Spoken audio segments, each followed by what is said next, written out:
નમસ્કાર, જય હિન્દ, જય ભારત. નવજીવન સેવા ટ્રસ્ટના ફેસબુક પેજ પર અને યુટ્યુબ ચેનલમાં આપ સૌ મિત્રોનું હાર્દિક સ્વાગત કરું છું.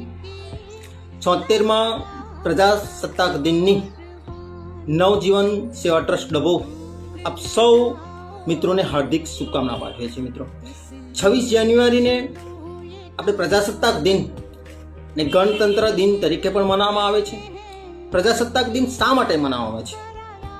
આ દિવસે 26 જાન્યુઆરી 1950ના દિવસે ભારતનું બંધારણ અમલમાં આવ્યું હતું. મિત્રો, બંધારણના ઘડવૈયા ડૉક્ટર ભીમરાવ આંબેડકર સાહેબને આપણે યાદ કરીએ છીએ. મિત્રો, ભીમરાવ આંબેડકર સાહેબ હંમેશ કહેતા કે શિક્ષણ એ સિંહણના દૂધ જેવું છે, જે પીવે છે એ ગર્જના કર્યા વગર રહેતું નહોતું. આઝાદીની ચળવળમાં ઘણા બધા શહીદોએ પોતાનું યોગદાન આપ્યું છે.